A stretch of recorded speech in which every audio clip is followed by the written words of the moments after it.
Hello, everybody. Hello, YouTube. Hello, art history enthusiasts and visual culture aficionados. It's me again, Miss M, and I'm back with yet another video. It's time, you guys. It's time. Fire up that damn percolator because we got shit to talk about. We got so much shit to talk about. It's gonna be one of those videos. It's gonna be like a two-pot video. 2 pots of coffee. You're gonna have to fill the percolator up again with coffee. And today was a heck of a day for me. Okay. Wasn't feeling so awesome. So I skipped my workout today and I skipped my cleaning and I went to work and that was it.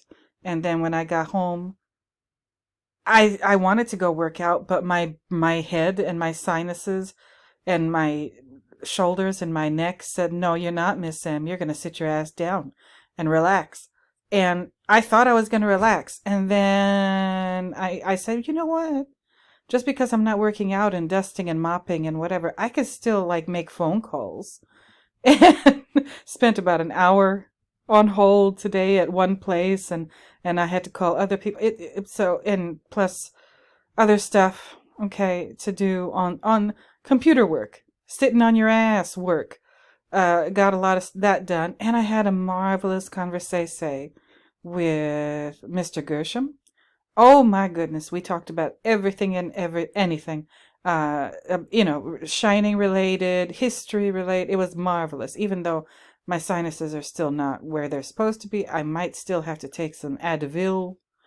We shall see. But welcome back, everybody. Today is going to be a monster video. It's going to be an extremely caffeinated video. And I don't even know what to call this damn thing because I'm going to talk about a couple of different things. And so I'm saying this for the people who are trying to make the decision of whether they should stay or go for this video. I'm going to talk about the Wendy Theory and a marvelous person under one of my old videos. Is it this? Yes, this individual, Noel Haldridge, left a comment under one of my old videos. From last year, May of last year. Part 2 just came out, the Wendy Theory. This was when I was still extremely suspicious and skeptical about the author of the Wendy Theory. And this person commented today and said part 2 just came out. And it took me a little while to figure out what that meant. Because like my sinuses are still giving me trouble. And I said, part 2, what is Noel talking about? And then it finally hit me today. I said, oh Lord, they're talking about the Wendy Theory. And like, I could have sworn I was writing that essay, clapping back at Eyebrow. And I think I mentioned the Wendy Theory recently in one of these videos over here. I don't know which one it is, but one of them. One of my more recent ones, and sure enough, here comes the Mr. Navarro comes back with a part 2. It's not long, but it's something. I could have sworn I say so much shit in these videos that I can't keep track. I just talk and talk and talk, and you know that about me. I can talk for 2 hours straight. All I need is a little bit of coffee, to keep me going. But, Mr. Noel told me, and I said, oh, wait a minute, he means the Wendy Theory. And then, of course, I checked Rob Navarro's page, and there it was. And it's only about 7 or so minutes long, and I watched it. And I said, oh, what is this? So, Mr. Navarro, I'm talking to you directly. If you, this is my little paranoid delusions, but if you made your recent part 2 because maybe you've been watching or listening to my videos and you heard me say, okay, where's part 2? I could have sworn I said it recently in a video. Maybe I've completely lost my mind and I didn't say that, or I just wrote about it in my little essay or whatever. I don't know.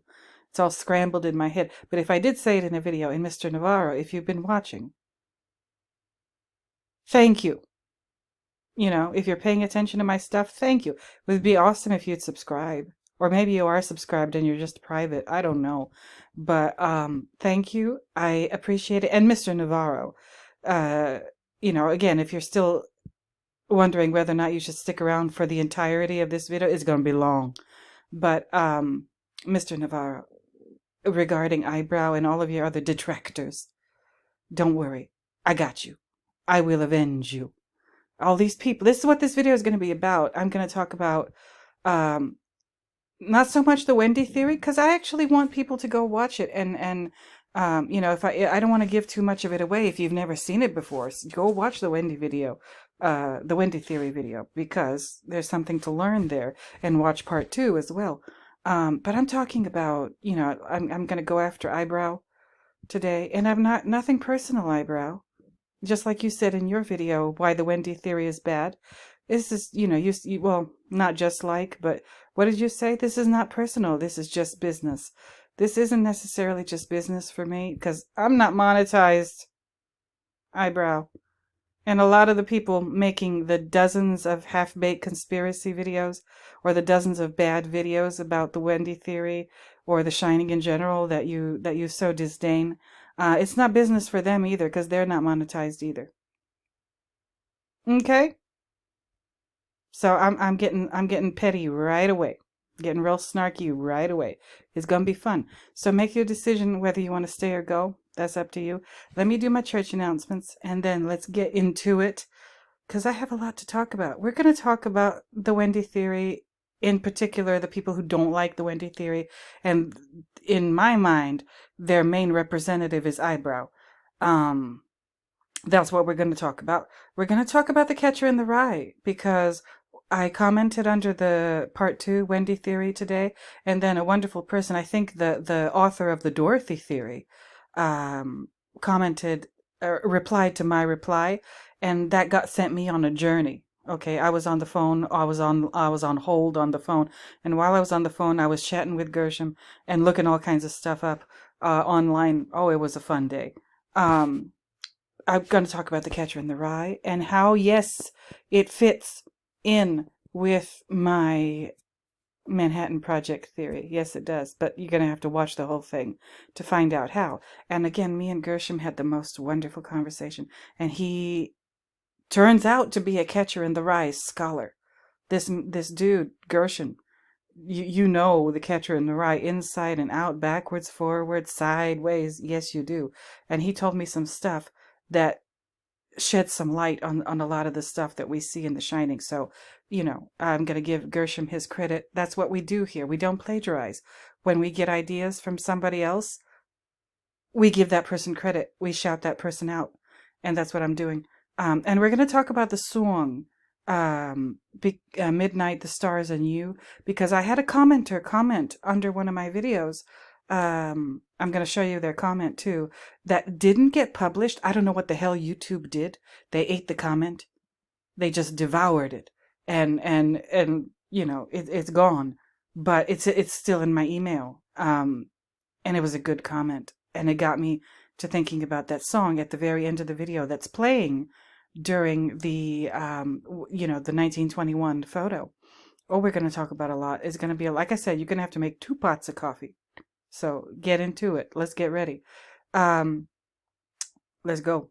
Fire up the percolator, because it's time. Returning viewers, thank you for returning. New viewers, thank you for being new. Subscribers, thank you for subscribing. I appreciate each and every single last one of you. 834 right now. I can only hope I get monetized soon.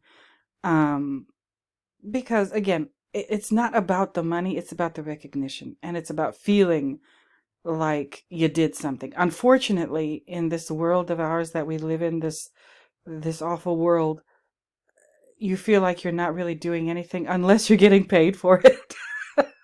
And I don't quite feel that way, but again, like, you know, just being monetized would make me feel a little better. So don't forget to like, comment, subscribe, and share. I appreciate all of you. I hope you enjoy this. I hope you enjoy all my other videos. Yes, I know I sound crazy. Yes, I know that I could be wrong about just about anything I say regarding The Shining or anything else. My Manhattan Project theory, it's a work in progress. It's not perfect.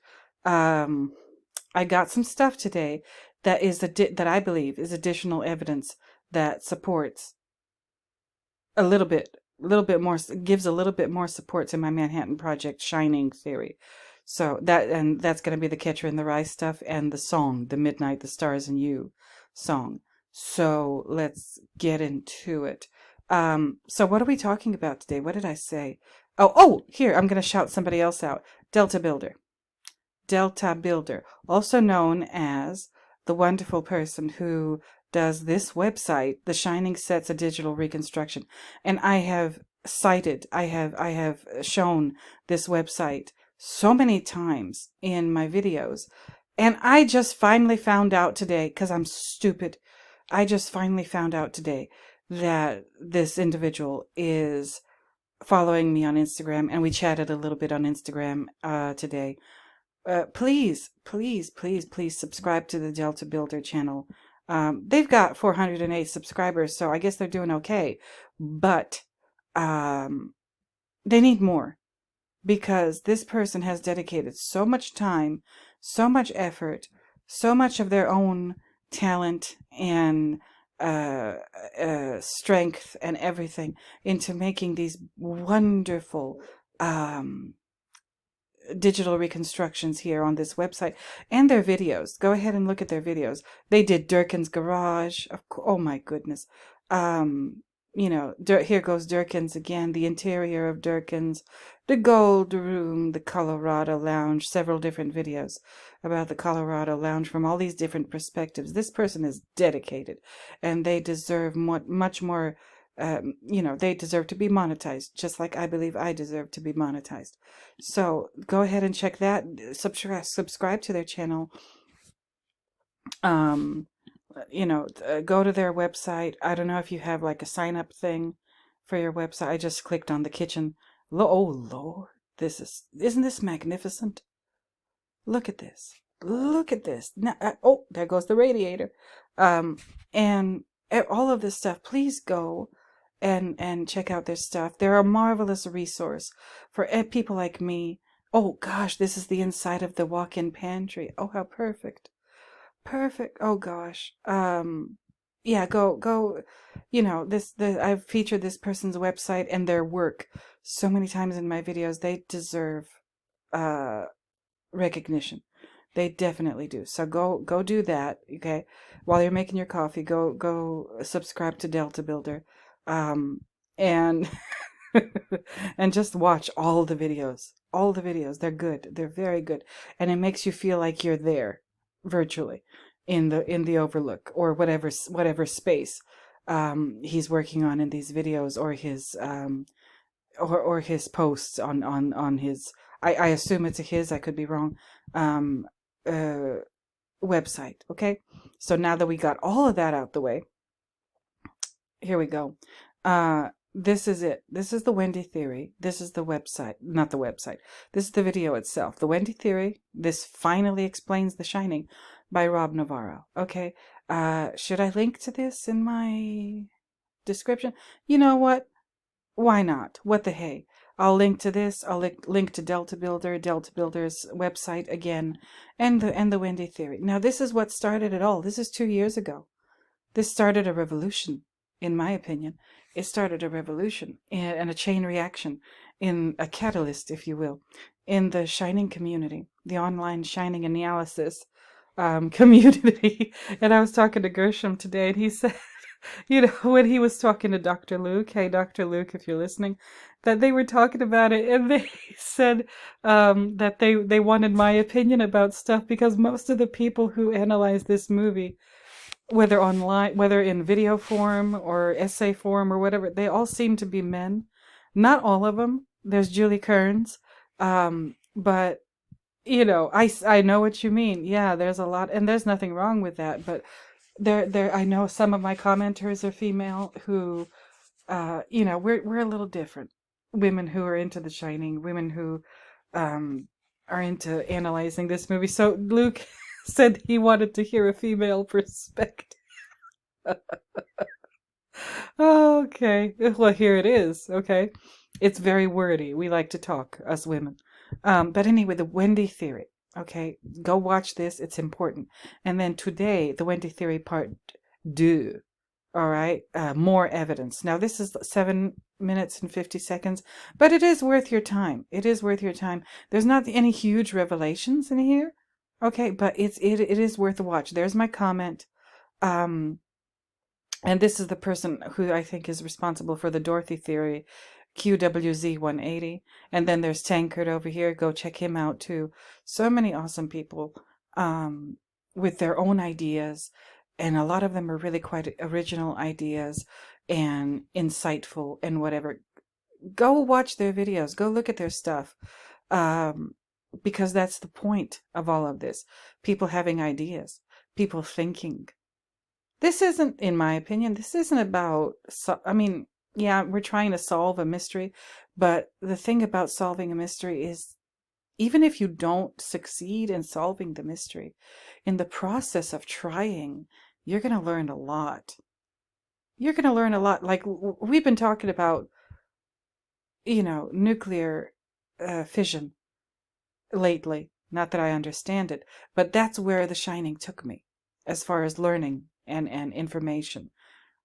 Any other movie, I just don't know if that would be possible. Maybe David Lynch, maybe. But the Wendy Theory Part 2, it's been a day, so about 24 hours or so. And thank you, the person who Noel, where are you, Noel?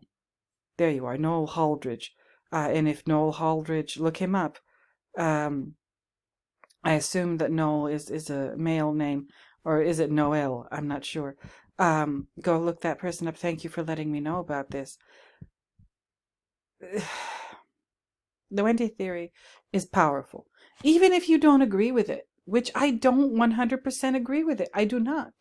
But I still want it to be there. I still want it to be there. I still want people to watch it and think about it for the same reason I want people to watch and think about The Shining, because it leads to education. Now, the Wendy Theory is innovative. It's original. It goes against the grain. It goes against what I call the gatekeepers, the purveyors of what is and what ain't acceptable in Shining or Kubrick analysis, Kubrickology, as I like to call it. And they want to set the tone. They want to set the rules and regulations. They think that what they say is the last word regarding everything. And I don't like that shit. Don't tell me what to think. Don't tell me not to think either. Okay, speaking as a woman, I'm not a feminist, but unfortunately women are discouraged from thinking quite often. Okay, it's sometimes especially by feminist people. Don't think we've done all of that for you. Just do what we say. No, God damn it. No. And that's the problem I have with this thing over here. The Wendy Theory is Bad by Eyebrow Cinema. Let's get into it. Now, Eyebrow, I'm going to get into like what Eyebrow says in a minute. But first, let's talk a teensy weensy bitsy bit about the Wendy Theory.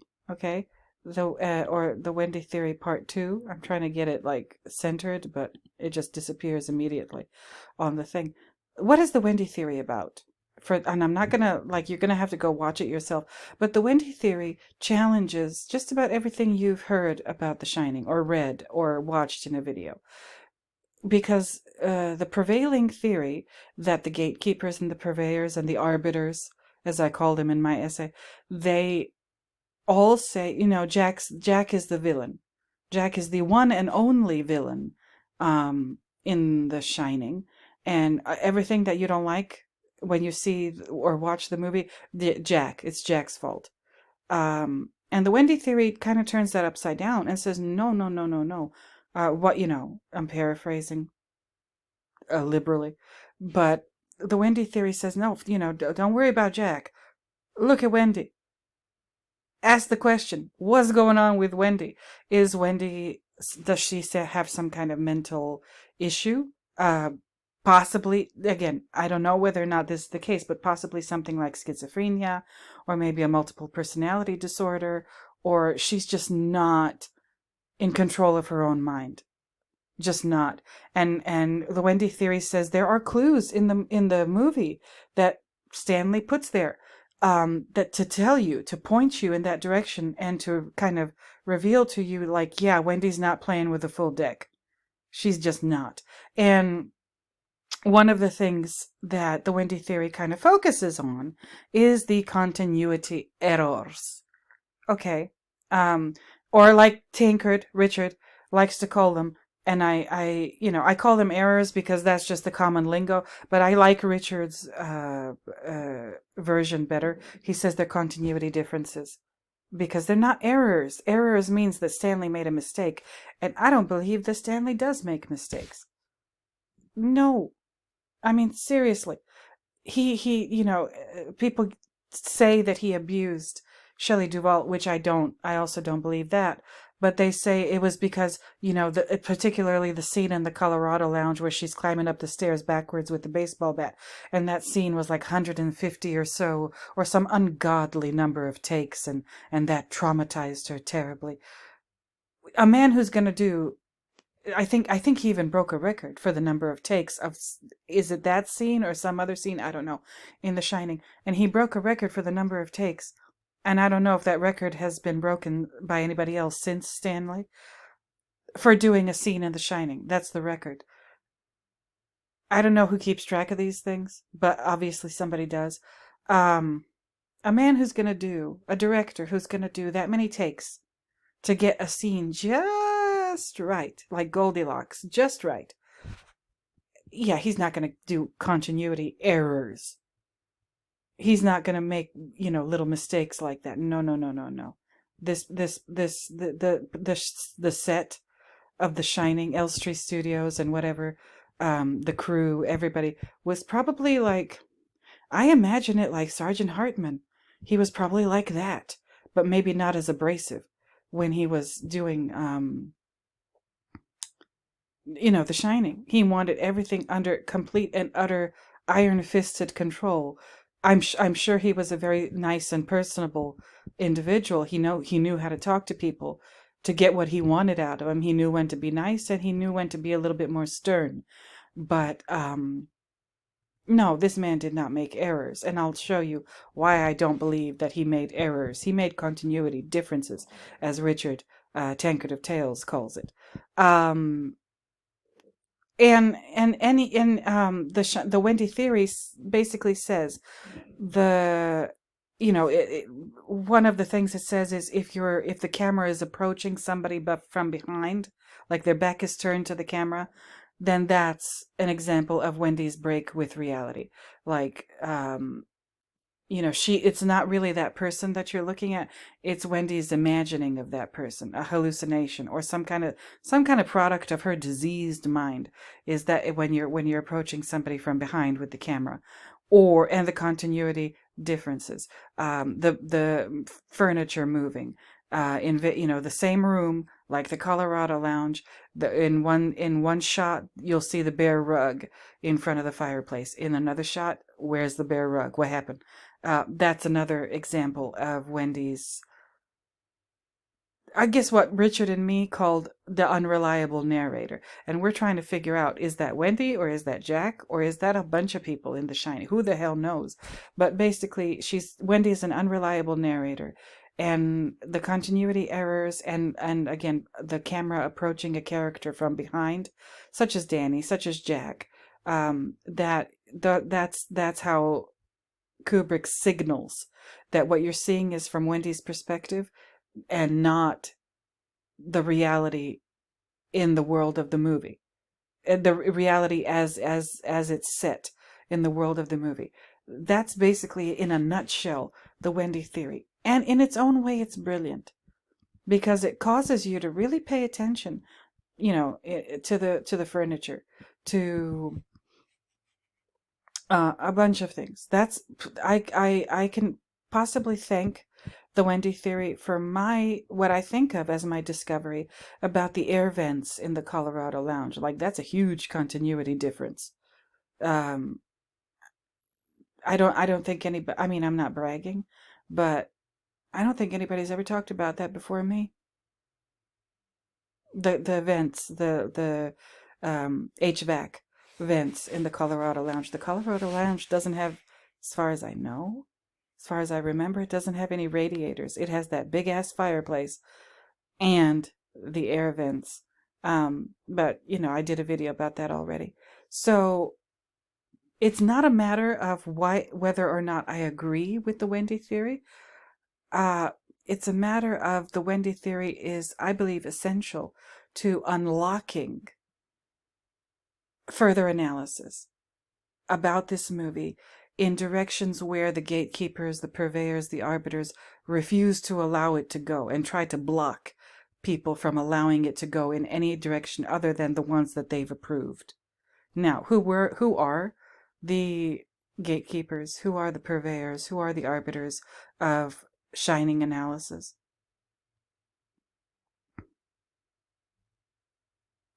I'm not going to name any names. I mean, Eyebrow, I don't think well, Eyebrow, I don't think Eyebrow's a purveyor or an arbiter or anybody, but he's trying to be, again. But why? That's my question. Why? I, I, I like the Wendy theory, even though I don't agree with it. Okay? Or I think the Wendy theory and Rob Navarro are on to something, and it's the beginning of something else. And I like it, but do I completely agree with it? No. No, I don't. Partially yes, partially no. Okay, but I'm going to give Navarro his props because it's innovative, it's different. And if the gatekeepers had it their way, it wouldn't exist. Okay, so that's why I'm doing this video today. Why do I endorse the Wendy theory? That's basically what I just said. It's a fresh perspective, and it paves the way for people like me to have new ideas and different ideas about the movie outside of the gatekeeper's influence. Just go on Reddit. Just go on. I told you, Reddit's a rough neighborhood. They don't let just anybody in. And if you have a different idea, I've seen this happen to Tancred. I've seen this happen to myself when I tried Reddit. They just they just hurl abuse at you, and it's kind of not worth it. Now let's talk about Senor Eyebrow. Okay, I might have to do a pause or a coffee break of my own. Eyebrow just doesn't like the Wendy theory. Eyebrow went to the trouble, because this is a very heavily edited video that uses, if you notice, it. I don't think. Hold on, let me see. No, I'm not gonna play. I'm not gonna risk it. But it doesn't just like me. I do screenshots. Okay, Richard Tancred, I think he does screenshots too. A lot of these people who do Shining videos, they don't use screenshots. They use moving images, moving pictures. How and why? I don't know. If I tried to do that, like 1 second of like Jack walking across this lobby, I'm gonna get a copyright notice. I think Richard Tancred of Tales has experienced something similar. If you try to show like footage or a clip of the movie, however short, it can be a couple of seconds, literally. YouTube's going to get on your ass, and I'm just wondering why. Why is it not okay for me and Richard to do it, but it's okay for Eyebrow to do it, and a bunch of other people on YouTube that some of them have a huge subscriber counts. Some of them don't have such like enormous subscriber accounts, but they are monetized, and they get to show clips, but I don't. I get in trouble. I'm not even monetized, and I get a copyright notice, which means that in the future, that video, if I do get monetized, I won't be able to make any money off of that video with a copyright notice. I mean, maybe you don't know that about YouTube. Maybe you don't make videos and whatever. But that's what's going on. That's why copyright notices are serious, and that's why YouTube's treatment of small channels is not okay. It's not okay, as opposed to larger channels who use clips of the movie with impunity, so virtually. For example, Eyebrow's video is monetized and sponsored by Mubi. Okay. Um, I, uh-uh. I don't know what to think of that, but I thought it was worth mentioning. So, the people who get to use clips are monetized and have huge follower counts. Those of us who do not have huge follower accounts and are not monetized, we have to be careful even when we're using still images. Something is wrong. If you can hear me, YouTube, yeah, like I'm not fucking stupid. All right, everybody can 2 and 2 always equals 4 every single time all day long. All right. So that's but I'm not I don't want to. I'm saying all of this, and I'm kind of zeroing in on Eyebrow, not because I have anything, like Eyebrow says in this video. It's not personal. It's not even business, because I'm not going to make any money off of this, but at least not in the near future. But it's Eyebrow is an example of something that's wrong, something that I find what word should I use? Disturbing about the hierarchy of who gets to say stuff and who doesn't, and who gets to have their opinion heard and who doesn't. Is that effectively censorship? I don't know. Is that effectively, some entity is deciding whose ideas get heard and whose don't, even though it's supposed to be a level, even playing field. But is it really? All right.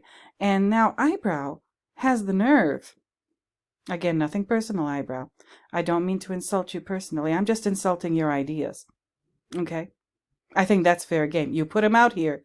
So I guess, people come into my comments and criticize me, and they have the freedom to do so, as long as they're not abusive and using language that, is threatening in any way. They can say whatever they want. And again, I'm not coming after you personally. No, make your videos and enjoy it, and enjoy having an opinion and expressing it. But what Eyebrow's problem seems to be is that there are other people who want to have opinions and express them publicly, or on an online platform where other people can listen to them or read them or watch them. Eyebrow has a problem with that, and that's utterly obvious. If you watch his Eyebrow's video, The Wendy Theory is Bad, that's one of Eyebrow's main gripes. He says that the Wendy Theory has generated dozens of, I'm going to have to look at my essay because I quoted him, dozens of bad videos on a daily basis, and a bunch of people with a whole lot of half-baked conspiracy theories. Really, Eyebrow? Really? I mean, those are maybe not necessarily fighting words, but they're disparaging words. And why did you use them? Half-baked? Conspiracy theory?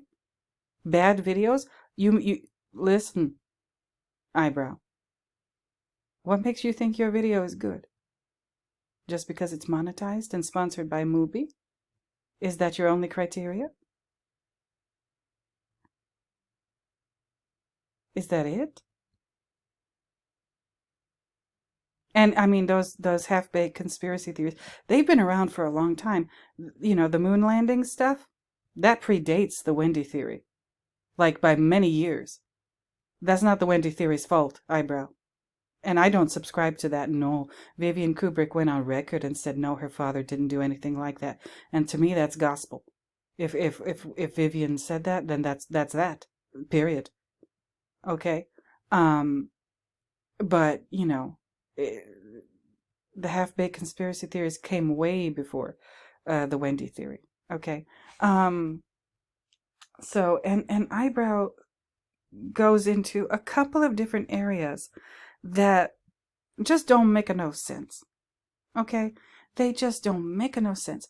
First, Eyebrow says, oh, the Eyebrow seems to concentrate, it seems to me, a lot on the continuity differences thing, the continuity errors thing, and how Eyebrow says in the video, well, that's just the normal part. I'm paraphrasing Eyebrow, but that's just the normal part of the filmmaking process. Really?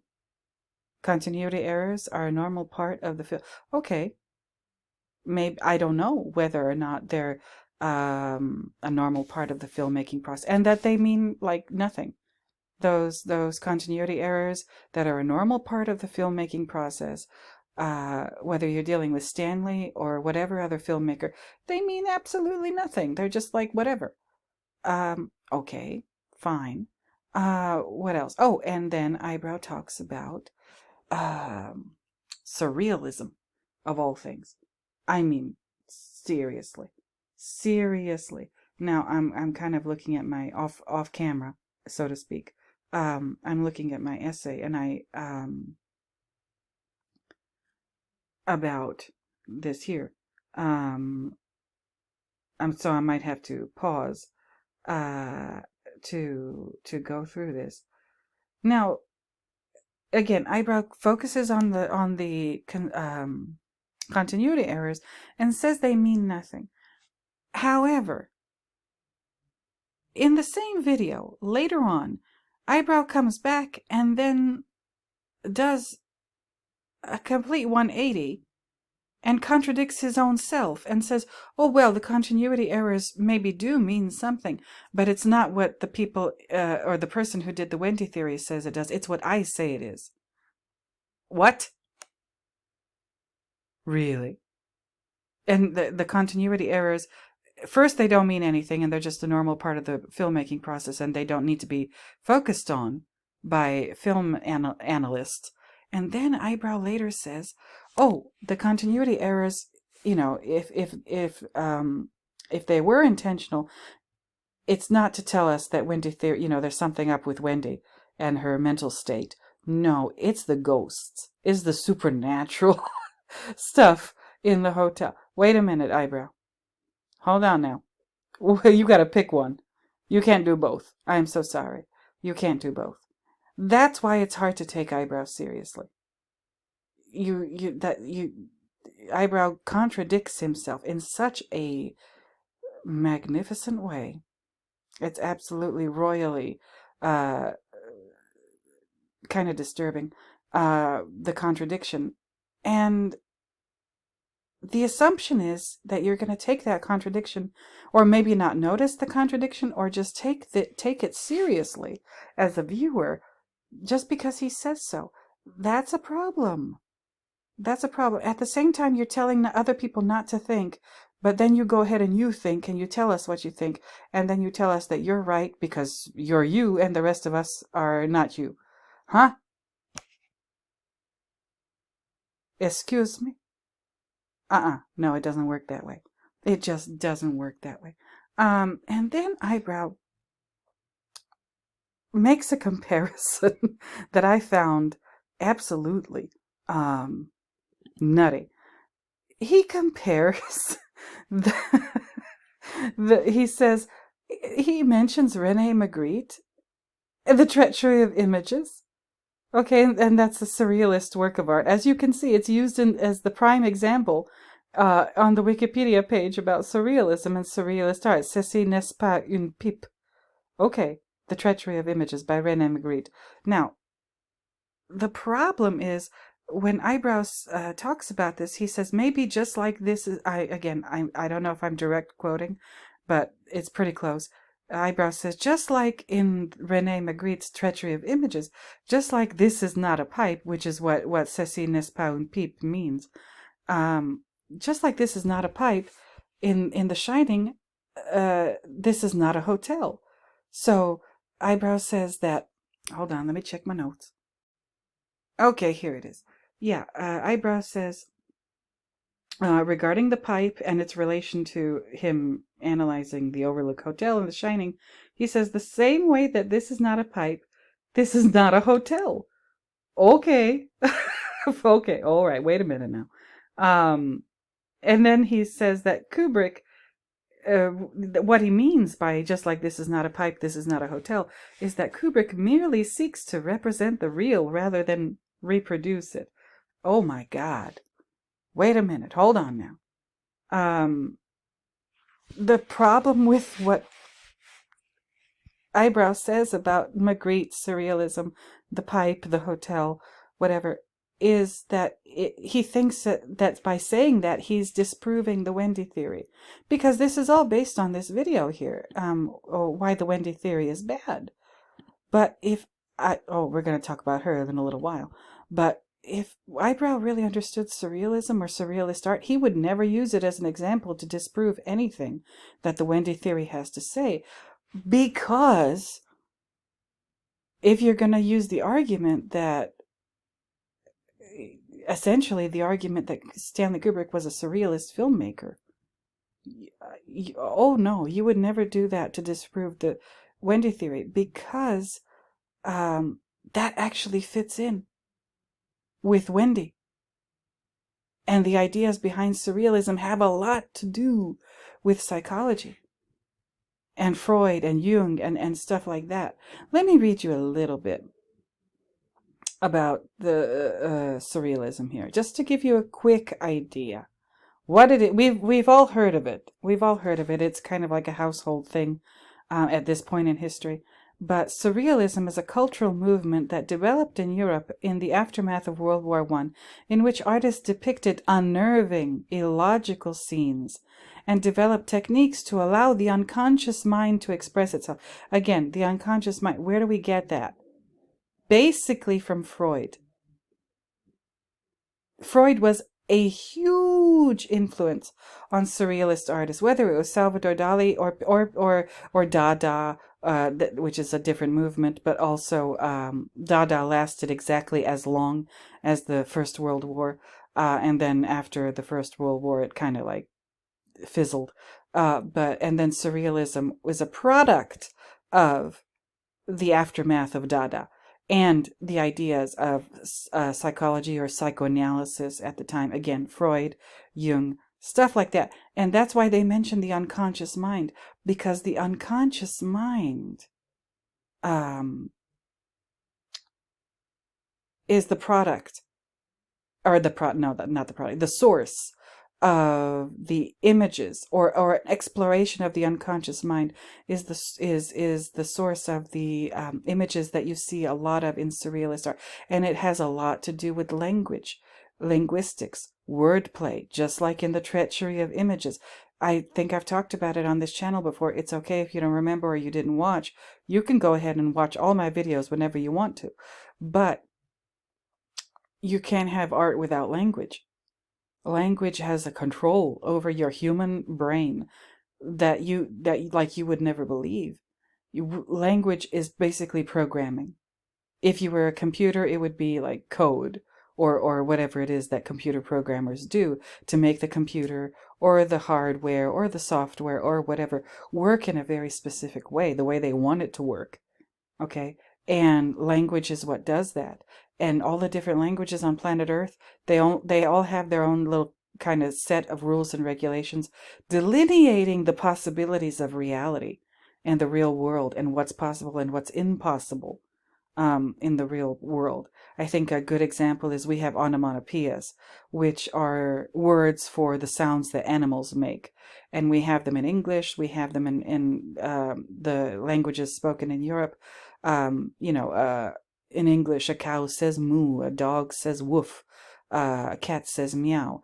But I think, please forgive me if I get this wrong, but if you go to another culture, my French professor, really good example. In English, a duck says quack. In French, a duck says coin. And in English, a cow says moo. In French, a cow says moo. But in China, I guess, again, correct me if I'm wrong, if you know more about this than I do. They don't even have onomatopoeias because animals don't talk. That's their rules and regulations, for reality, delineated uh, by the laws of language as they see it in that language. Okay, so surrealism plays with that.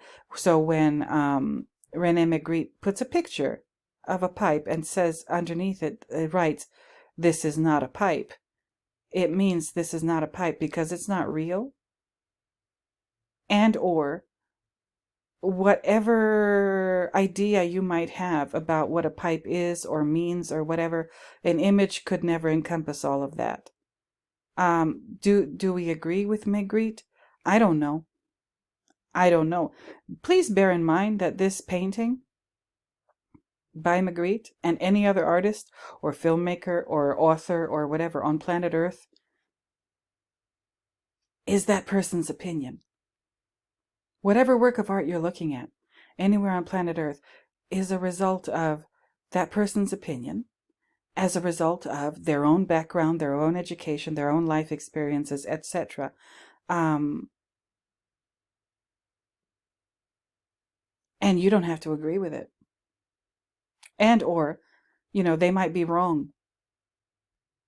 Every single artist, author, whoever, filmmaker on planet Earth, whatever they put forward in their art, whatever they create as an artist, they might be wrong, because basically they're writing an essay in visual form. In the case of paintings and stuff like that. Same thing with a film or a film director. They're writing an essay or a paper or a thesis or whatever in visual form, in moving picture form. We don't ever think about it that way because we think scholarly work is just words on paper and that's all it ever can be. No, you can talk with images, just like the treachery of images kind of tries to teach us. But do we agree with Magritte about the nature of reality or the nature of language and kind of linguistic determinism? I don't know. I don't have that kind of time in this video. But if what I'm saying is, again, I'm not criticizing Eyebrow. I'm criticizing his ideas. I'm saying that if Eyebrow, oh no, later June, I'm saying that if Eyebrow really understood surrealism or had like even a rudimentary grasp on that topic, he would never use it to try to disprove the Wendy theory, because it actually supports. It actually why can't I find the words? It actually makes the Wendy theory sound better, not worse, better. Okay, and if you want to read more about the treachery of images, well, Wikipedia has a page on that too. Not very long, okay, not very long. And trust and believe, every art history course that you could ever take on modern art, which is modern art spans from roughly the beginning of the 20th century right up until maybe the 60s or 70s. And then we get into postmodern art. And I'm not talking about all the individual movements. No, no, no. I'm just talking about like as a whole. When people say modern art, they mean about 1905, 1907, all the way to about the late 60s, early 70s. Some people would even say the late 19th century is the beginning of modern, or like the precursor to what we call the modern world or modern art as we know it. So Magritte painted this when he was 30 years old. And there's not a lot here. They don't really do any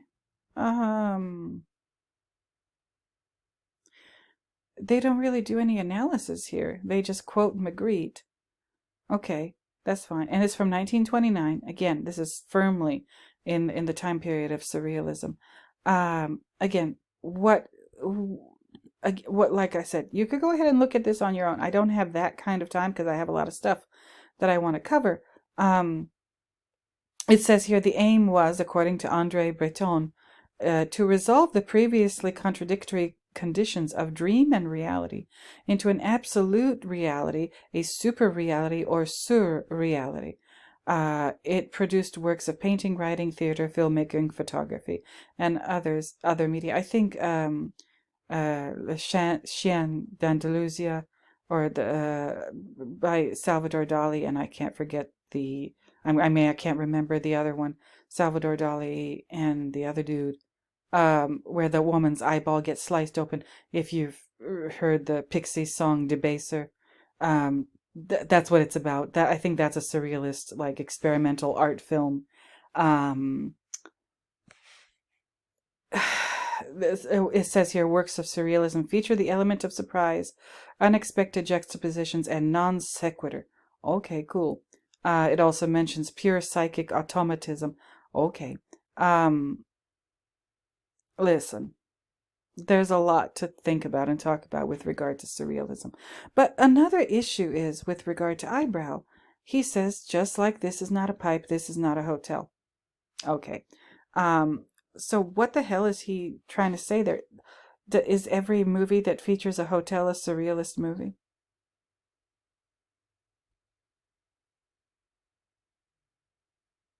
I mean, how? How? Um, and there's also, allegory.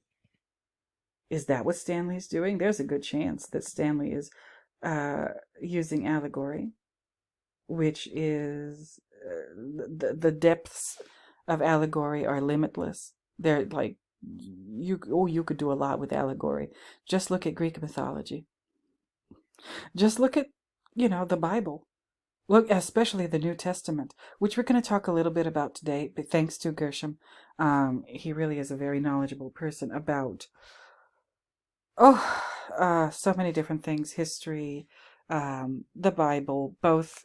I think especially, the Torah, the Old Testament, but also, I'm pretty sure Gershom also is aware of the New Testament and its nuances and whatever. We're going to talk about that in relation to The Shining. I'm going to take a coffee break pretty soon because I need one. But, what's going on? Why use surrealism as an example? To disprove the Wendy theory and prove that it's just bad, it shouldn't exist, and the people who make videos, or, the Wendy theory is credited. If I remember correctly, if I'm not mistaken, in this video, Eyebrow says that, he basically blames the Wendy theory for dozens of bad videos made about The Shining every day by a bunch of half-baked conspiracies, by a bunch of, and that's another thing. The conspiracy issue.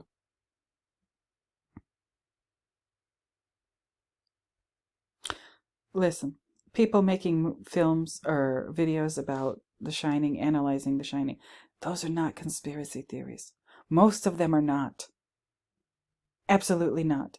Because a conspiracy theory involves, like, a lot of people working together.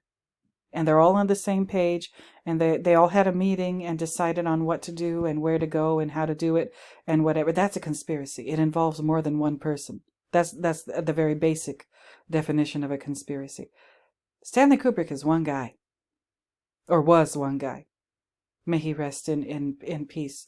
But one person can't be a conspiracy. One person all by himself making movies. No, that's not a conspiracy. So the people who are having their ideas and putting them in video form and essay form, they are not conspiracy theorists. The people who talk about who shot JFK, those are conspiracy theorists, but not Stanley Kubrick or Kubrickologists. No, absolutely not. So we need to get our terminology straight. Okay? We need to look up words before we use them. That's absolutely essential.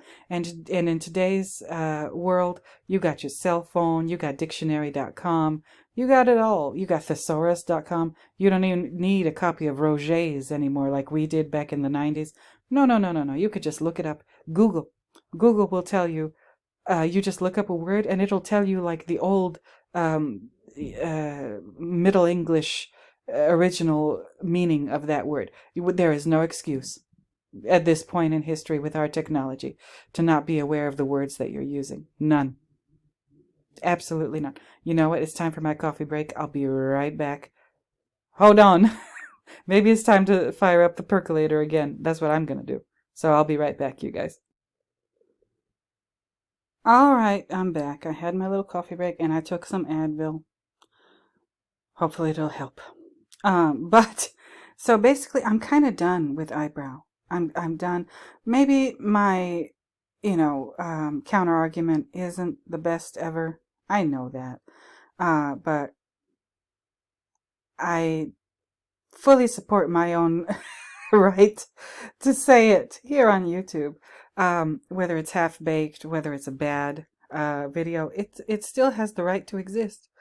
So in addition to like insulting everybody who's made videos about the Wendy Theory or The Shining or whatever, Eyebrow's understanding of surrealist art is very poor, and he doesn't seem to understand that if he's right that Kubrick's a surrealist filmmaker and The Shining is a surrealist work, that actually supports the Wendy Theory rather than disproves it. Also, like I said, Eyebrow's understanding of the concept of conspiracy is it needs work. And also, once again, he said it's strictly business. Okay, cool. Nothing wrong with that if it's strictly business. But you still don't gotta be a jerk. You still don't gotta be a jerk. And which brings me back to Rob Navarro, by the way.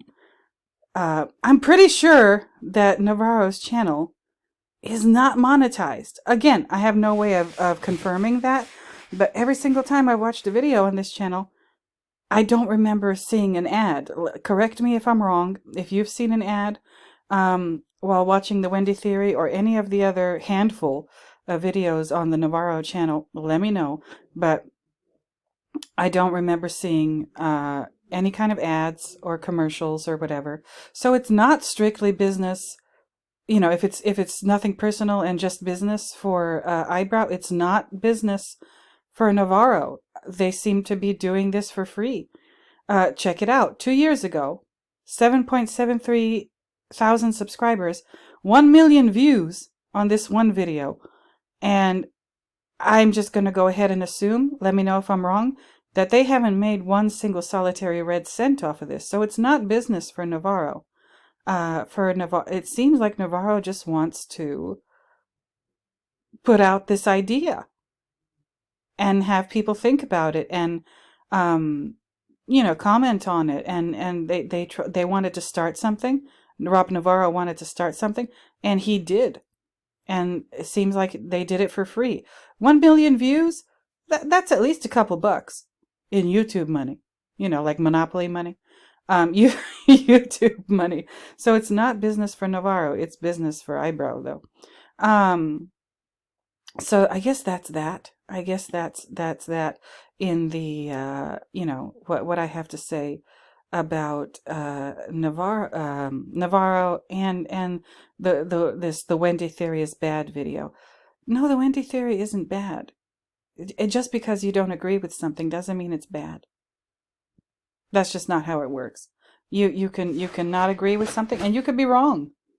And the thing that you don't agree with, it could be wrong too. But you could both be wrong. That is possible. It just is. And you need to just make peace with that idea, Eyebrow, and stop telling people that they're making bad videos. And, ergo, or in other words, that they shouldn't be making videos. No, that's not cool. That is not okay. I am so sorry. That is just not okay. And that's what really bothered me about this whole thing. Just the attempt just to tell people what to do. Really? Okay. I mean, maybe that's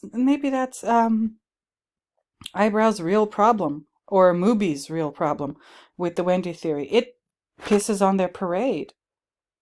because, no, The Shining is about an abusive guy, Jack, who's abusive because, apparently, not Navarro, but, that's another one of, Eyebrow's quote unquote arguments that, the continuity errors, differences, um, are about highlighting the supernatural presence in the hotel.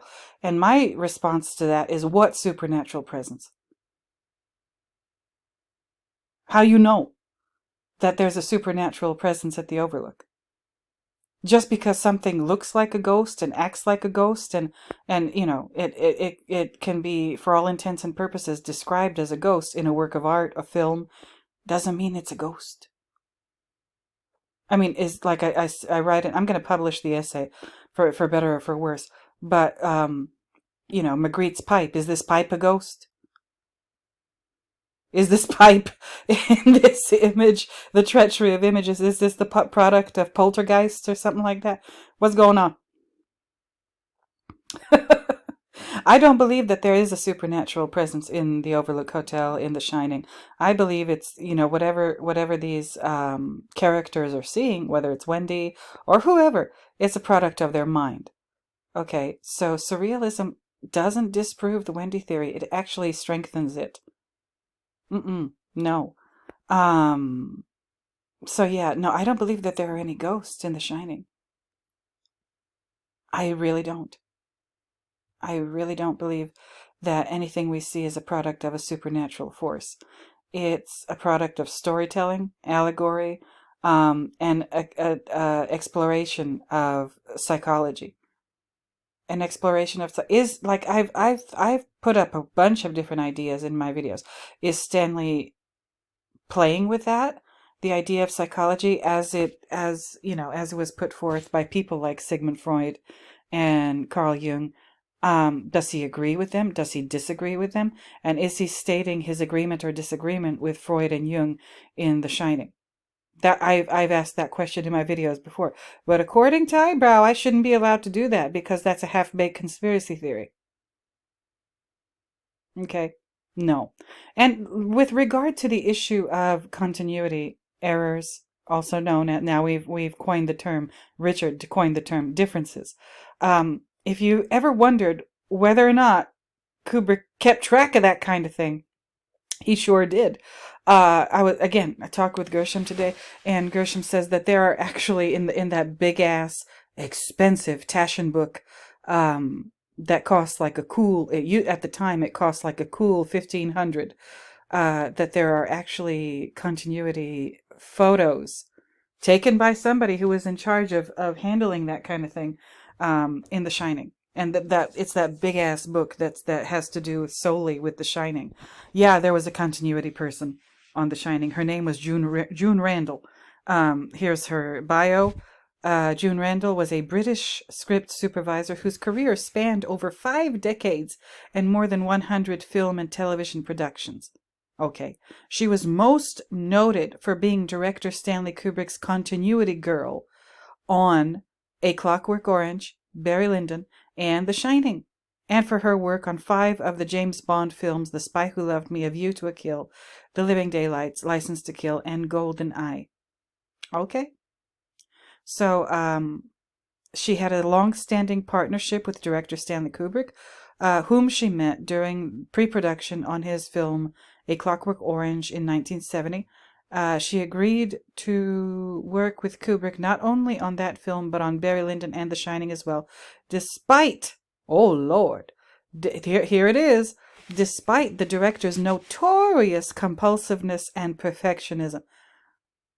Well, good for you, June. Thank you. But so this was the one. This is the woman who was in charge of that for the show. Now I don't have access to the photos that Gershom was talking about, but like I think he says that they're there, or that they're part of that collection. Yeah, I don't doubt that for 1 second, but I don't have access to them, so that I can't use them in this video as evidence about, no, there's no continuity errors in The Shining. There's continuity differences. And June Randall was there to track all of that. obviously she worked very closely with Stanley to make sure that everything was just right. Okay, like Goldilocks once again. It says here, despite Kubrick's notorious compulsiveness and perfection. Like I said, this is not a man who just did whatever or just let the chips fall where they may. No, Stanley Kubrick was serious about his filmmaking. He wasn't about to let anything slide. And I can only imagine what her job was like. But she did it, and she did obviously an awesome job. And she died actually pretty recently in 2015, so she seemed like she was probably a pretty interesting person in her own right. So there's that.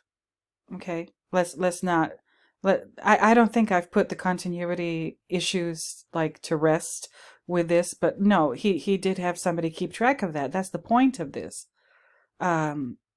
Why do you think that somebody who's well known for being compulsive and a perfectionist is just going to let shit like that slide? Like I said, all I needed to see was those vents, and all I needed to analyze with Colorado Lounge with those vents.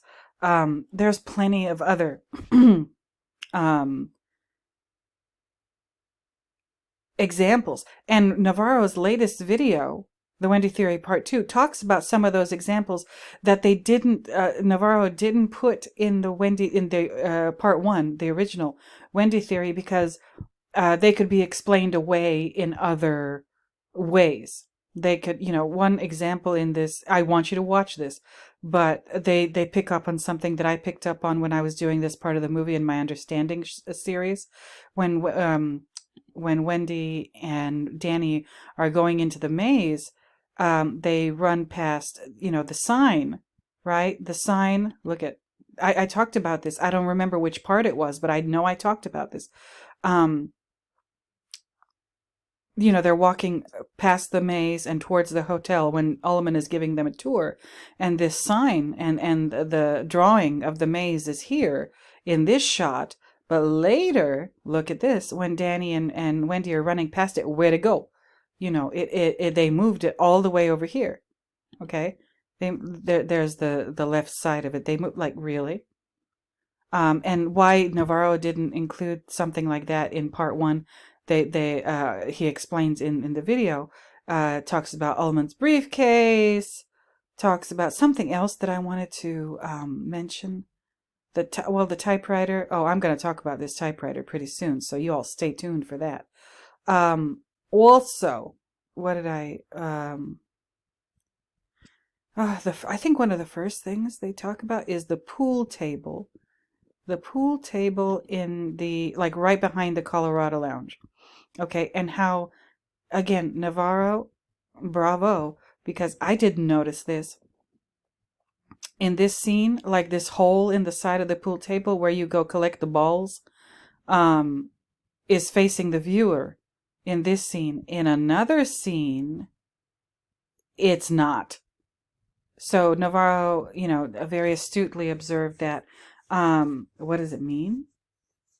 I don't know, but pool tables, like, Stanley has a thing for pool tables. He uses one in Eyes Wide Shut too, pretty famously. But again, props to you, Rob Navarro. I don't know whether or not I've avenged you, but I sure did try. Now, let me talk about the other things that I wanted to talk about in this video. Yeah, it's going to be a monster video, so don't get up. Remain seated. Okay. Now, again, me and Gershom talked about Catcher in the Rye today. All right. And that's how it's kind of started. Wendy Part 2, right? And this is me. I thank Navarro and tell him that I'm working on a video, which is what you're watching now. I hope they give me their opinion. I doubt it, though. They're probably pretty busy. And Gershom, oh, there's the diamonds. Hey, Gersh.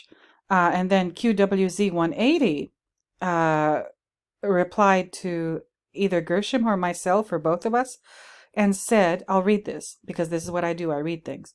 One of the people who dismissed the significance of The Catcher in the Rye without reading it or identifying which page Wendy dog-eared Are you talking about Eyebrow?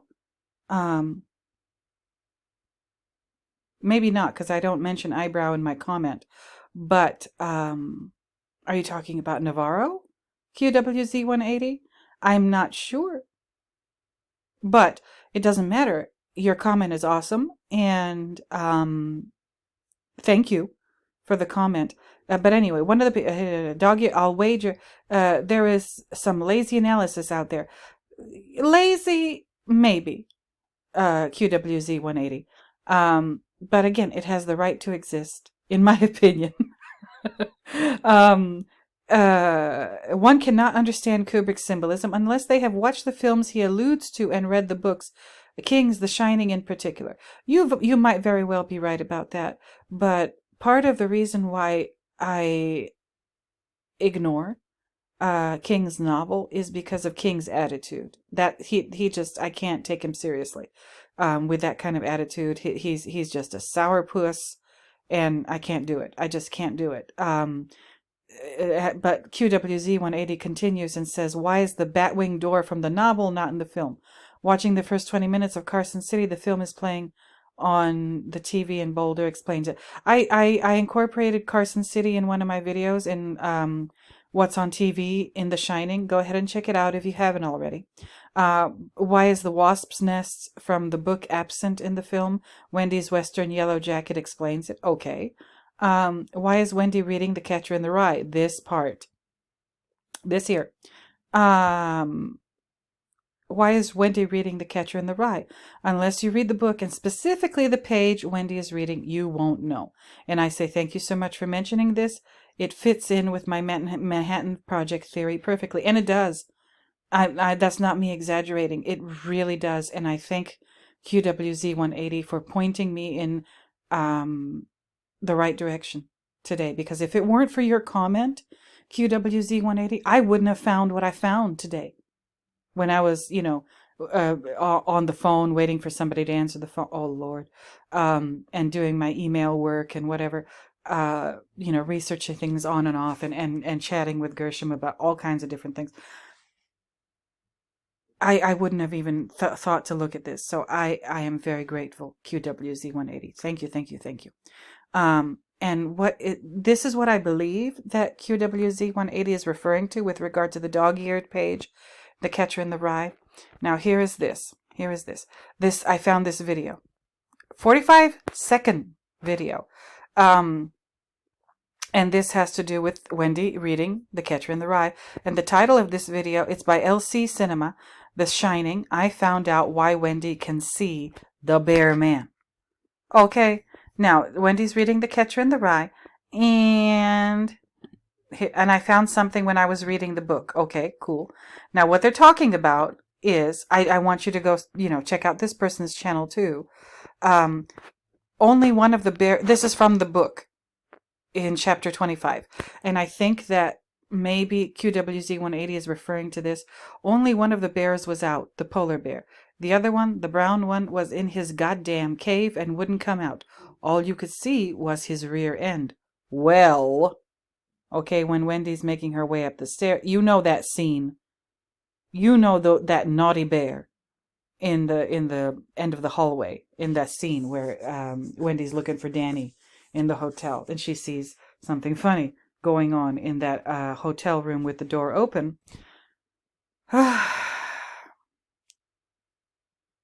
This would explain a lot about Wendy's mental state, and again buttresses the Wendy theory rather than not. Okay, now let me go back. Now that's one thing. It explains why, just like this, the author of this video says, it explains why Wendy can see the bear man. Okay, with the bare bottom. Is from Catcher in the Rye. She was reading that book at the very beginning of the movie, in the scene where Danny's eating the peanut butter jelly sandwich and the whole thing. Okay. There's a second part to this.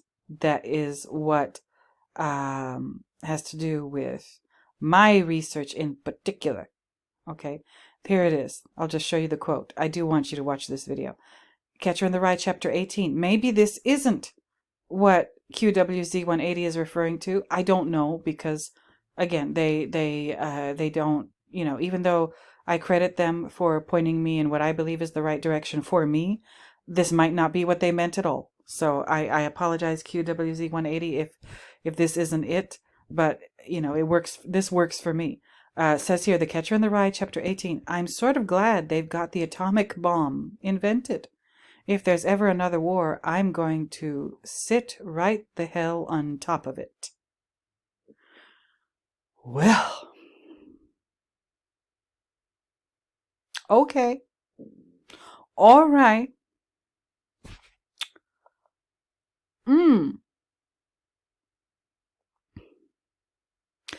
Y'all, viewers, listeners, wonderful people, subscribers, non-subscribers, returning viewers, new viewers, all of you, tell me.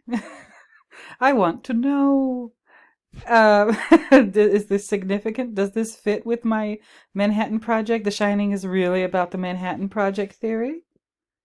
I think it might be. But then again, I also might be a half-baked conspiracy theorist who makes dozens and dozens of bad videos. Which, again, that's not a crime, but, it's not a very nice thing to say.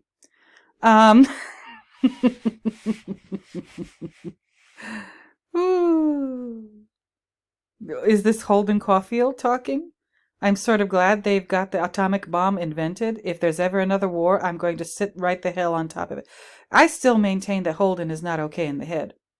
Just like the Wendy theory maintains that Wendy, where is it? Wendy is, where is she? I want a visual for you. Wendy's not okay in the head. This is the Wendy theory's argument. There it is. There it is. Okay, that's the scene. There she is, reading The Catcher in the Rye. Okay. Smoking a Virginia Slim, drinking whatever is in that cup, out of a Tom and Jerry cup. Reading The Catcher in the Rye. Oh, Lord. Okay. So it explains the bears. The bears. Yep. Shout out to all my friends from Chicago, Illinois. Okay. The bears. If you know, you know. If you watched SNL in the late 80s, early 90s, then you know what I'm talking about. If you're young, then I'm sorry, I can't help you. But the bears and the atomic bomb once again. And let me get to what I was talking with Gershom about rewarding the where is it? This. Okay. So Gershom was talking about The Catcher in the Rye. He is obviously a Catcher in the Rye scholar because he's got all kinds of notes about the book and whatever. Really, really awesome. And he told me a little bit about what he kind of learned by reading the book. And he's analyzed it, the whole thing. Now, he talked to me about a certain portion of the book where Holden Caulfield says that, now I can't directly quote, but this is me telling you what Gershom told me, and again, paraphrasing, that Holden in the book says the only story he likes from the Bible is about the guy that Jesus cast the demons out of, and the demons go into pigs. So they got to go somewhere, I guess. So they Jesus, I guess, renders them from this man and casts them into swine. Okay, and the demon is Legion, or it calls itself Legion, and it shatters into however many bits and pieces and enters into a lot of different pigs. And that would explain, possibly, Wendy's multiple personalities. Okay. Now this is Holden talking in the in the book Catcher in the Rye. And obviously this book is a huge influence on Wendy. There's a reason why Stanley shows us, let me do an extreme close-up, as again, that's an SNL reference, Wayne and Garth, extreme close-up. it's obvious. Like, if you read this book in high school, you read exactly this one with exactly this cover.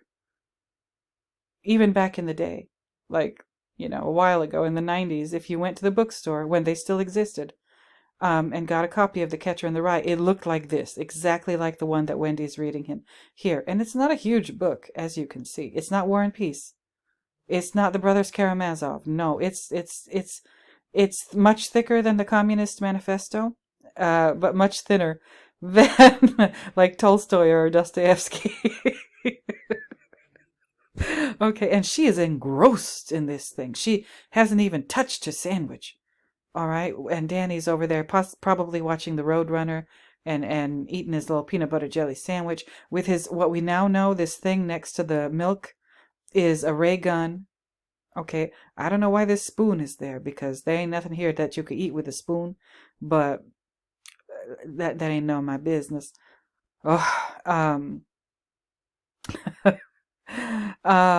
yeah, obviously this book is a huge influence on Wendy in the movie. She's wrapped by this thing. Okay, so we already talked about Da Bears. Okay, thanks to this video by LC Cinema. We talked about the atomic bomb. Again, thanks to this video by LC Cinema. Fits in with my Manhattan Project theory. And then Gershom, what we talked about today, no, not surrealism. The exorcism of Gerasini demoniac. Oh, Lord. And I hope I pronounced Gerasini, oh, Lord, correctly. Now, this is now, and I found the Wikipedia page. Yes, I did. And there's a mosaic from the Basilica of Sant'Apollinare Nuovo in Ravenna, dating to the 6th century AD. So this is a Byzantine work of art. Don't ask me how I know, but just from looking at it, this is, yeah. And I think I told Gershom that I would do my Italian accent, and I just did. The Basilica of Sant'Apollinare Nuovo. Okay. There it is. And it's a mosaic. Mosaics were a big deal during the Byzantine. And let's just take a look at this real quick. Look at this thing. So Jesus has his halo, his bedazzled halo. He's wearing, look at this, you all. Look at it. Oh, this thing is magnificent. It's, let me give you a teensy weensy little art history lesson right now on the fly. There's Jesus. I don't know who that is standing next to him. I would have to look up the story in the Bible or do a much deeper analysis of the story. But it's somebody. It's one of the probably one of the authors of the Gospels or one of the disciples. Notice the lack of halo, and notice that they're wearing not purple. Okay, so I guess this is the possessed man on his knees over here. And these are the pigs. I know they look kind of like rats, like big-ass city rats. And somebody talked to me about Chicago rats and how they're legendary for being huge today, this is interesting. But they're not rats. These look more like wild boars to me. Then, look at this. Look at it. Jesus, I said he's got his bedazzled halo. No beard. You usually see Jesus with a beard. Not here. The gold background. Look at the background of this image. It's gold. It's whatever material they use for this mosaic is gold, and or it's meant to look gold and be shiny and reflective.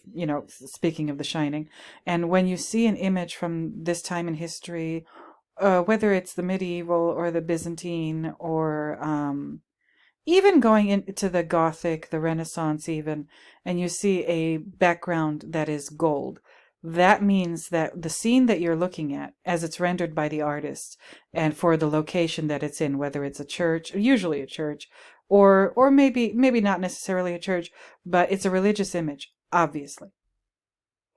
And this is early Jesus, like I said, no beard, and he has a perm. Look at this perm. Ogilvy.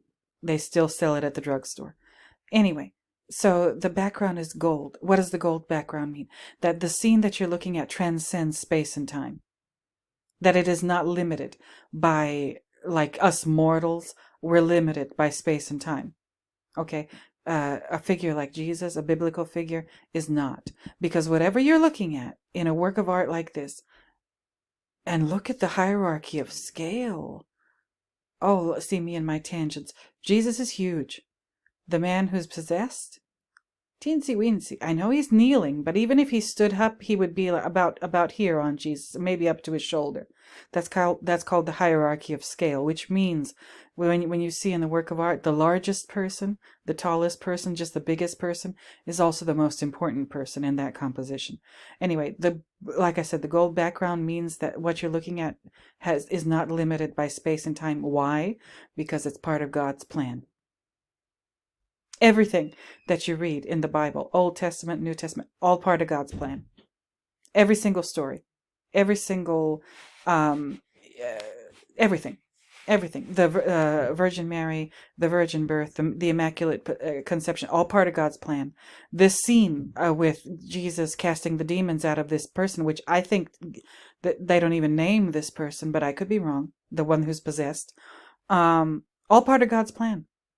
All part of God's plan. And when they say all part of God's plan, what they mean is before even the creation of planet Earth and Adam, before all of that, this God had all this planned out way, way, way before he ever created the Garden of Eden, Adam, the whole thing.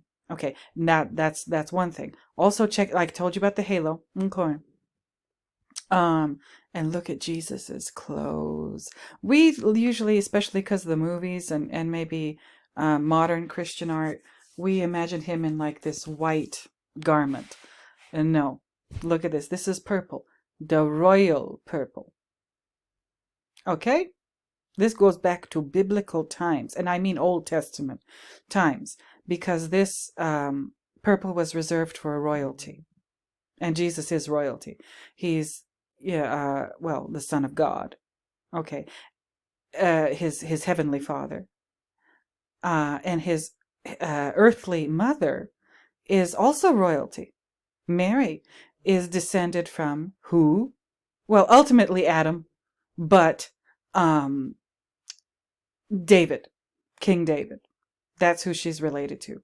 Her and maybe Joseph too. Jesus' stepfather.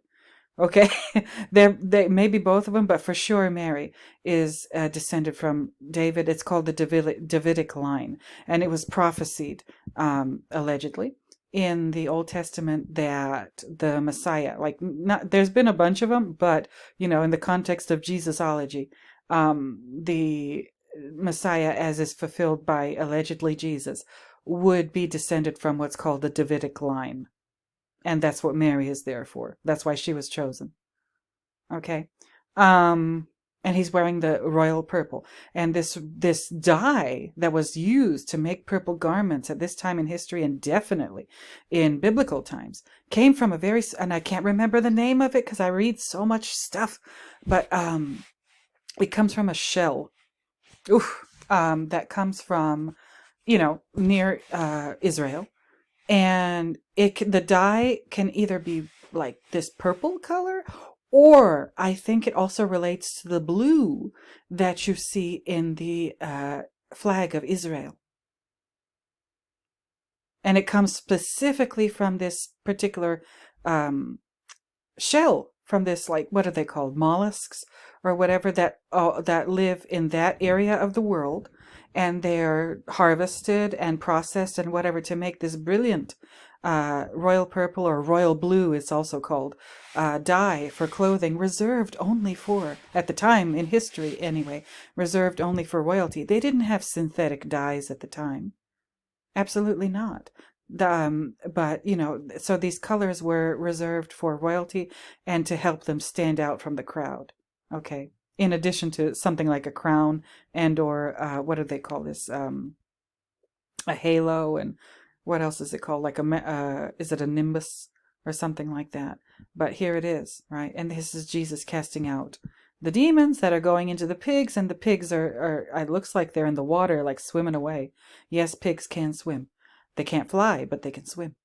So this is the story, shows Jesus exorcising a demon or demons, plural, out of a man, again, we don't know that person's name, and into a herd of swine, causing the swine to run down a hill into a lake and drown themselves. Oh, Lord. Okay.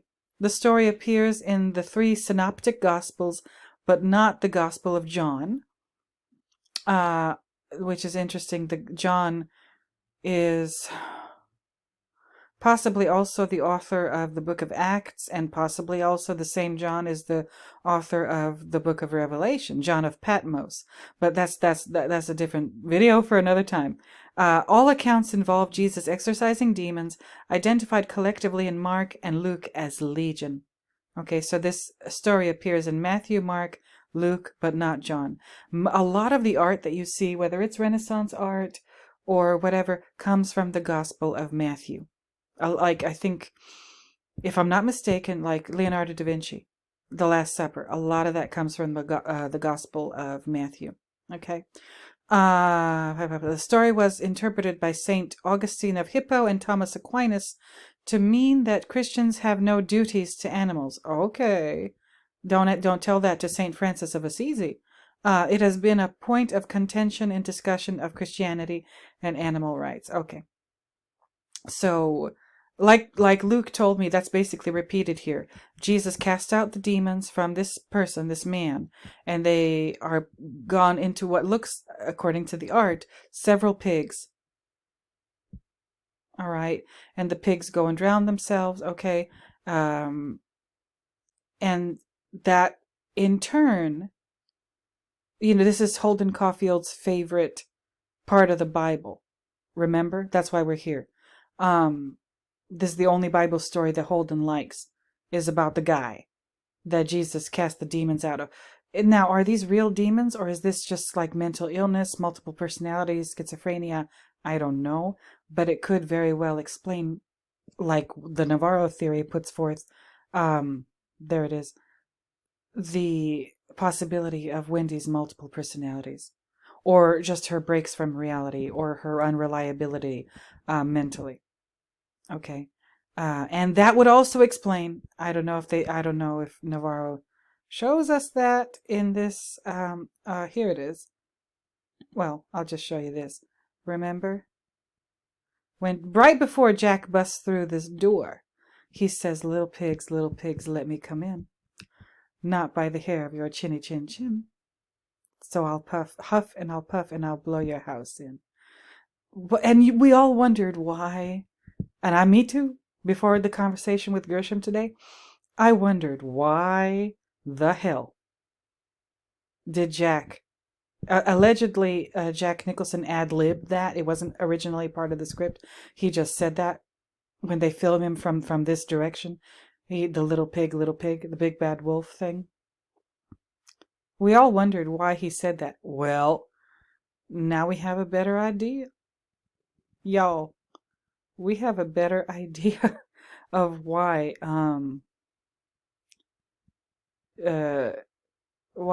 Jack would say that. Okay, I'm trying to find the kitchen scene, the breakfast scene. I can't though. Okay, I can't. Whatever. What? Oh Lord. Why can't things just go smoothly for me when I do these things? No. See, this is why I'm not sponsored by Mubi. Because I need to get my shit together. But so sorry. I could be a little messy too. I sure can. But Gershom, I am extremely grateful for that conversation we had today. Just like I'm extremely grateful for the QWZ 180 comment that led me to finding this. That explains a lot. Little pigs, let me come in. Okay. And there's another thing. Another commenter that I am so sorry. The person's name is, wait, hold up. Mike Kemp. Okay. So Mike Kemp sent me this comment, and it's a reply under my video, What's on TV, ... in The Shining. And they wrote, I want to give Mike Kemp his props. The song at the end of the movie, Midnight, the Stars and You, is from 1934. we hear people clap after the song. Kubrick put that in there. It's not in the original track. Okay, I'm going to take Mike's word for it. I believe you, Mike. In 1934, Japan ended its cooperation with other major powers in the Pacific by withdrawing from the Five-Power Treaty. I did not know this. In 1934, Tohoku University professor Hirosaka Tadayoshi's atomic physics theory was really... Oh, shit. Atomic physics theory was released. Down the rabbit hole we go. Oh, well. Now, Mike, I'm going to have to look up this university professor, Hirosaka Tadayoshi, because that's incredibly interesting. Yes, definitely down the rabbit hole we go. And then Mike also sent this comment, off topic. Why do we hear people clap at the end of the credits? The song is not from 1921. As it's implied, because it's being played while we're looking at the July 4th, 1921 Overlook 4th of July ball picture. The song is not from 1921, but 1934. And the applause is not in the original track. Kubrick deliberately put the clapping in. So I don't know what happened to your comment, Mike, but I wanted to give you your props. I screenshotted it from my email. These are some damn good questions, Mike. Damn good questions. Just like a damn fine cup of coffee. But I think I have the answer, Mike. And if you're watching, if you edited your comment or deleted your comment, maybe, I don't know, maybe you didn't want people to see it. I apologize if that's the case, but I think this is too good for people not to see. Okay, so I'm making an executive decision here. You ask a very good question. The song is not from 1921. It's 1934. You mentioned Japan and the atomic, what the hell did it say? The atomic physics theory. I think there's something more going on. And I'm about to tell you. That's how I think I'm going to cap off this video. And the applause. What is being applauded from this 1934 song? Not from 1921, 1934. And what else did you put, Mike? The song at the end of the movie, Midnight, the Stars, and You. Okay. All right. It does have to do with Japan, Mike. In my opinion, it sure does. Here's the lyrics. Oh, Lord. What the hell? Oh, no. Anyway, that wasn't there. I thought I would just see the lyrics, but they slipped an ad in on me. So here's the lyrics by Ray Noble. The Midnight, the Stars, and You was first recorded at London in 1934 by Ray Noble and his orchestra with vocals provided by Al Bowley. The song was featured in Stanley... We know this. Okay. So here, 2 verses, and that's it. This is it. This is the lyrics to the song. I'm sick and tired of these ads. Okay. Midnight. I'm going to talk the lyrics. I'm not going to sing them. Midnight with the stars and you. Midnight and a rendezvous. Your eyes held a message tender, saying, I surrender all my love to you. Okay, just imagine how it sounded from the movie. And the second verse, midnight brought us sweet romance. I know all my whole life through. I'll be remembering you, whatever else I do. Midnight with the stars and you. And people have speculated about this song and its inclusion in the movie. And Mike asks a very good question. Why is it there? It's from 1934, not 1921, like the picture that we're looking at while the song is playing. No. Why did Stanley put it in there? Well, Mike is close. I believe Mike is very close when he mentions Japan. Your eyes held a message tender, saying, I surrender all my love to you. And that's what I focused on right away when I saw these lyrics today after reading Mike's comment. Who else surrendered? Especially fitting in with my Manhattan Project theory. and Nagasaki and Hiroshima. The Grady twins, I believe, represent those cities, twin sister cities, Nagasaki and Hiroshima. I surrender. After the bombing of Nagasaki and Hiroshima, which, like I said, effectively ended the Second World War, Japan surrendered. Okay? Unconditional surrender. Emperor Hirohito surrendered. Okay. Your eyes held a message tender. The message is the surrender. I have to look it up. I don't have time for it now, and I've already like eaten up way too much of your time. But I speculated that the little note Jack is holding in his hand in that scene, or in that photo, it's the Einstein-Szilard letter, which effectively kicked off the Manhattan Project, like a couple years before it officially started. It could be not that. I could be wrong. I am open to the possibility that I'm not right about everything. Or, I might not be right about many things. But again, that's not going to stop me from trying. And Eyebrow's not going to stop me from trying either. But the message in Jack's hand, the little fortune cookie size piece of paper, it might be Japan's surrender. Is that the message? Your eyes held a message tender saying, I surrender. All my love to you. Midnight brought us sweet room. And I said, when was Nagasaki bombed? When was Hiroshima bombed? Not at midnight. I know all my whole life through, I'll be remembering you. So somebody will be remembering Japan's surrender. Whoever the narrator of that song is. I'll be remembering you, whatever else I do, midnight, the stars, and you. I don't know what to think about that portion of the lyrics, but when I saw I Surrender, that kind of became a comedic trope in the 40s, or like in the late 40s, early 50s, after the Second World War. Like those racist Looney Tunes cartoons.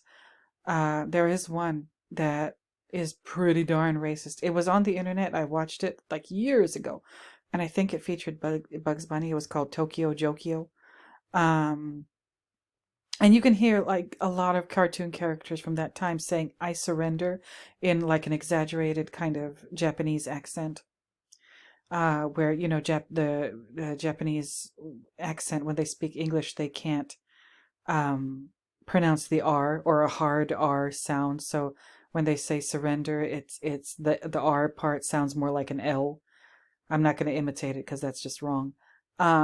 So yeah, I surrender kind of became synonymous with Japan surrendering at the end of the Second World War and ending the Second World War as a result of the bombing of Nagasaki and Hiroshima, as a result of the creation of the atomic bomb by the Manhattan Project.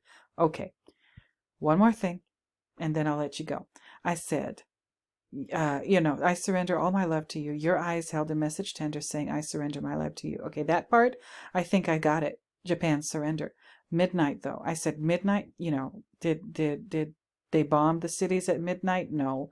Did Hirohito send his message or his declaration of unconditional surrender at midnight? I don't think so, but I would have to check. But there is something to do with midnight that is very closely related to atomic weapons and the potential for nuclear war. And it is this. The Doomsday Clock. Okay? I'll read you a little bit here. It is, again, I'll put all of this in the description. Okay? The Doomsday Clock is a symbol that represents the likelihood of a human-made global catastrophe, in the opinion of the members of the Bulletin of the Atomic Scientists. Maintained, listen to this, this is why I was looking for this. I wanted to know when they started with this clock. Maintained since 1947. Again, I talked about 1947 recently in my Kubrick's War video. Go check it out. This video right here with the flames and Private Joker here. That video. Kubrick's War. What is the overall message in Stanley Kubrick's movies? I talked about 1947 in that video. It's a short video. But anyway, maintained since 1947, the clock is a metaphor for threats to humanity from unchecked scientific and technological advances. Okay, they did that. Please notice they started with this thing in 1947, not 1945, not 1944, not 1942, but after they had used the bomb on Nagasaki and Hiroshima. Detestable people. A hypothetical global catastrophe is represented by midnight on the clock, with the bulletin's opinion on how close the world is to one represented by a certain number of minutes or seconds to midnight, assessed in January of each year. The main factors influencing the clock are nuclear risk and climate change. Okay. The Bulletin's Science and Security Board monitors new developments in the life sciences and technology that could inflict irrevocable harm to humanity. The clock's original setting in 1947 was 7 minutes to midnight. Oh, is there like a Judas Priest song? That's something minutes to midnight. Is that Judas Priest or Iron Maiden? I'm going to have to look it up. It has since been, Anno, maybe you can help me with that. It has since been set backward 8 times and forward 17 times for a total of 25. The farthest time from midnight was 17 minutes in 1991, and the nearest is 90 seconds set on January 24th, 2023. Okay. The clock was moved 2.5 minutes in 2017, then forward to 2 minutes to midnight in January 2018, and left unchanged in 2019. In January 2020, it was moved to 100 seconds, 1 minute 40 seconds before midnight. The clock setting was left unchanged in 21 and 22. In January 2023, it was moved forward to 90 seconds, 1 minute and 30 seconds before midnight. Since 2010, the clock has been moved forward 4 times and 30 seconds. I'm sorry, it's been moved forward 4 minutes and 30 seconds and has changed by 5 minutes and 30 seconds since 1947. Okay. Listen to this too. The Doomsday Clock's origin can be traced to the international group of researchers called the Chicago Atomic Scientists, who had participated in the Manhattan Project. Well, damn. After the atomic bombings of Hiroshima and Nagasaki, they began publishing a mimeographed newsletter and then the magazine Bulletin of Atomic Scientists, which, since its inception, has depicted the clock on every cover. The clock was first represented in 1947 when the Bulletin co-founder Hyman Goldsmith asked artist Myrtle Langsdorff, wife of Manhattan Project research associate and Zillard petition signatory Alexander Langsdorff Jr. To design the cover for the magazine's June 1947 issue. Okay.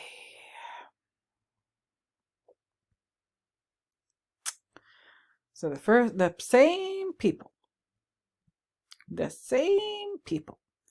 that made the bomb and then used the bomb are now telling us the bomb is bad. And they started saying that in 1947, and they made this whole thing, the Doomsday Clock,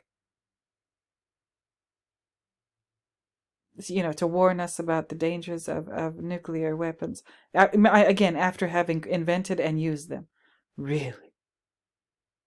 What pluck? I again, midnight is the issue with the Doomsday Clock. You don't want it to get to midnight. That means global annihilation. Okay. So, again, midnight, the stars and you. Your eyes held a message tender, saying, I surrender all my love to you. That's what I think it means. That's why I think Stanley Kubrick put it in the movie. And Mike, thank you for asking that question. I learned something today by trying to answer the question that you asked. I don't know if I'm right. I could be dead ass wrong.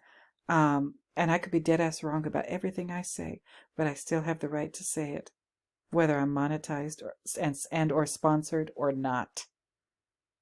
Okay?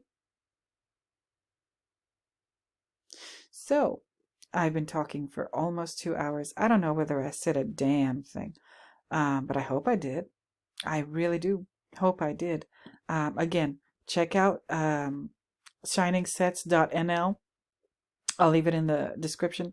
Delta Builder. Okay, Delta Builder. Oh, wait a minute. Next time I'll do it. But I did my video. I talked about all the stuff that I wanted to talk about. Um, I hope I did an okay job. I hope I at least entertained you or gave you something to listen to while you're chilling or doing what I should have been doing today if I hadn't had my sinus issues. Housework, mowing the lawn, mopping the floors, exercising, whatever. I hope I've given you something to help pass the time. So, you all, thank you. Thank you for watching. Thank you for listening. I appreciate it so much. I'll reiterate my church announcements and then I'm going to let you go. Okay, I hope you enjoyed the coffee. I know I did. So, returning viewers, thank you for returning. New viewers, thank you for being new. Subscribers, thank you for subscribing. I appreciate it so much. And all of you, every single last one of you, doesn't matter why you're here. Please don't forget to like, comment, subscribe, and share the video, my long ass videos.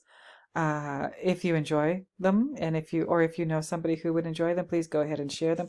I can't wait for the comments on this one. I really can't. I hope you, Mr. Navarro, Rob. Hopefully you had a chance to watch this. There's also, I know my videos are long, but there's also a method to my madness.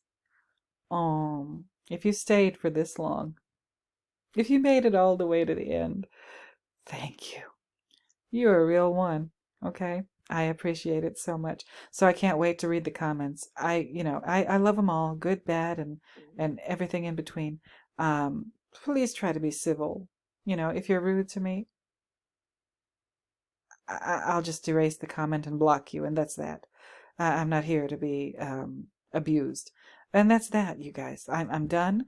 I hope, once again, I hope you enjoyed it. I hope you enjoyed the coffee. I'm working on some more stuff. Trust and believe. Trust and believe. I'm working on some more stuff. We still haven't dealt with the Four Amigos. We still haven't dealt with Ullman, Watson, Halloran, and Durkin. We will. I've been working on it. What else did I say I was going to do? Oh, I said a lot of things, but I'm maybe going to do another understanding. It would be part 20 at this point. The Durkin, Watson, Halloran video, the Ullman video, some more Full Metal Jacket stuff. Hopefully get back into Twin Peaks. Good Lord. And again, I just started my Spanish class. Pray for me. So that's that. I'm done. I'm finished. Kaput. Finito. Fertig. I hope I got that right. But that's that, you guys. I'm done. So until next time, everybody. Until next time when I find yet another reason to talk at you in one of these videos, I'll go ahead and bid you bye-bye. So, bye-bye, everybody.